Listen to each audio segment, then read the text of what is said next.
Bismillahirrahmanirrahim. Orang yang usianya berkah, ibu pernah dengar doa, ya Allah berkahi umurku kan? Bukan ajal. Ajal dengan umur itu beda. Apa artinya ajal? Ya. Nah, waktu kita terbatas. Kita ambil ilmu sahabat saja dengan cepat. Kalau belum tahu, katakan wallahu a'lam. Baik. Apa artinya ajal? Ya. Mau dapat ajal? Pasti. Udah kenceng diralatnya?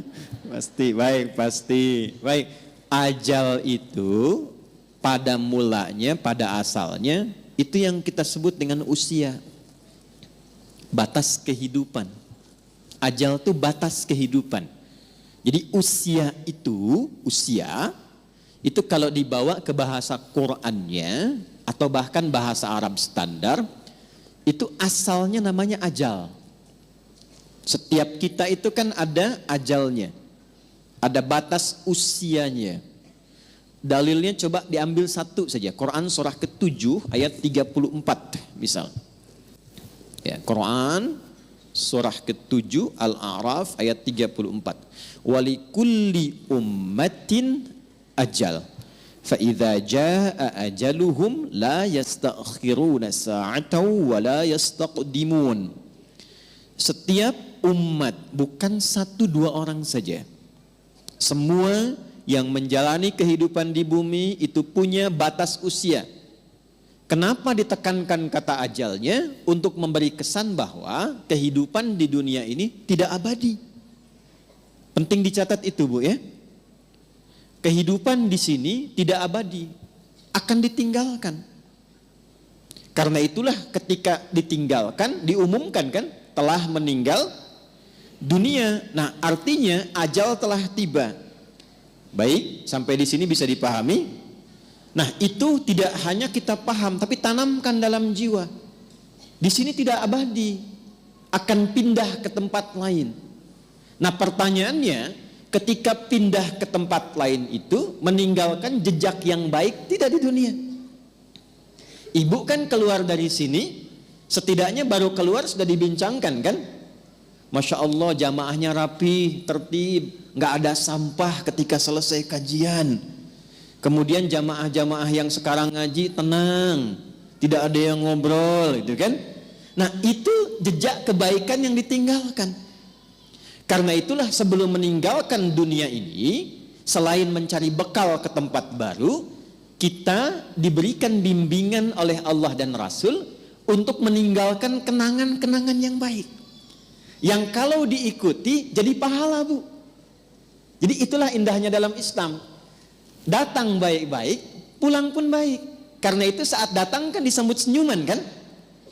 Ini kan kejadian luar biasa sebagai isyarat. Bayi lahir, bayinya nangis. Kok bisa orang yang menyambut senyum? Ya? Ada enggak ketika bayinya lahir misalnya yang lain, ada yang menertawakan, yang meledek, mencela, rata-rata senyum. Tapi ketika meninggalkan, dibalik. Kita yang tersenyum, orang yang menangis.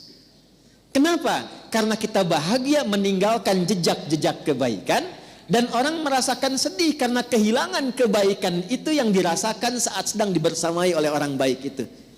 Nah, cara mengisi ajal supaya baik itu yang disebut dengan umur namanya. Jadi umur asalnya bukan usia artinya. Hanya diambil makna umum menjadi usia untuk memberikan kesan kepada kita. Selama menempuh usia itu isi dengan umur. Contoh begini, ibu kalau ada yang tanya umurnya berapa, saya paham rata-rata 17 tahun ke atas ya, ada yang atas kan? Ada yang atas, ada yang memang demikian. Tapi ketika kata umur itu muncul, itu maknanya 3. Nanti kita akan tarik ke kaidah dari Sayyidah Khadijah. 1, al-umur bimakna mengandung arti segala yang bermanfaat. Saya pakai kacamata nggak apa-apa, Ibu ya. Ya, untuk jelas menulis. Biasanya saya kalau menghadap jamaah ibu-ibu, saya lepas kacamata. Ya, walaupun saya sudah berdoa kepada Allah dan sudah menanamkan pada diri saya, hanya istri saya yang paling cantik. Itu sudah doa saya yang paling utama. Ini live nggak? Tenang bun ya, aman insya Allah. Iya. Dan saya memohon kepada Allah demikian. Ya Allah, jadikan siapapun yang aku pandang tetap istriku yang paling mulia.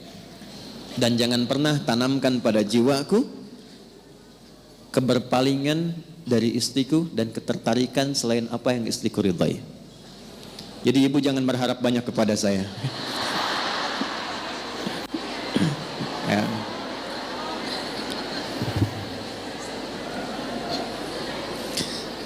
Saya tahu itu akan direkam. Dengar nih Pak. Lihat sini, balik sini. Oke.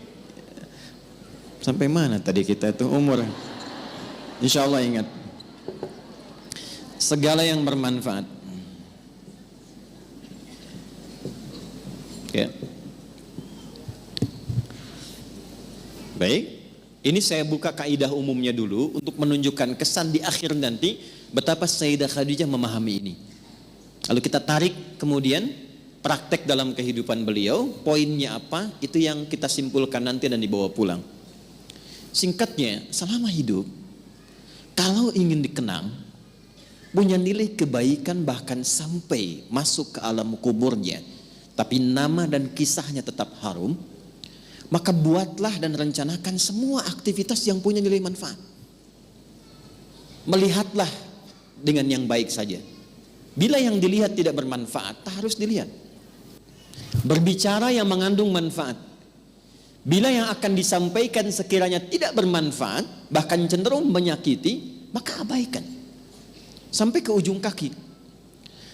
Sayyidah Khadijah radhiyallahu taala anha, saat masih ingat kita bahas sebelum beliau menikah dengan Nabi, itu memegang teguh asas yang pertama ini. Tidak pernah bicara kecuali yang bermanfaat. Tidak pernah berkegiatan bahkan dengan kawan-kawannya kecuali yang mengandung manfaat. Bahkan beliau itu punya teman-teman untuk berkumpul, Bu. Punya kalangan berkumpul. Ya seperti para ibu lazimnya sekarang, pasti kan punya teman ya. Di pengajian, bertetangga, kadang-kadang kumpul untuk arisan, kadang-kadang kumpul untuk kegiatan tertentu. Sayyidah Khadijah punya.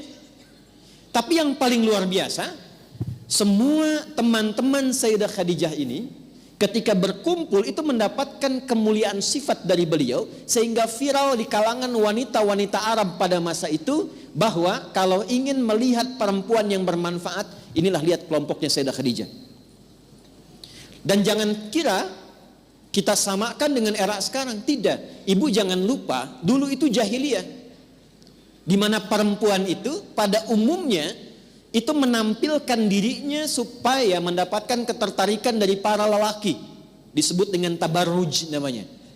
Kalau pakai emas itu nggak tanggung-tanggung.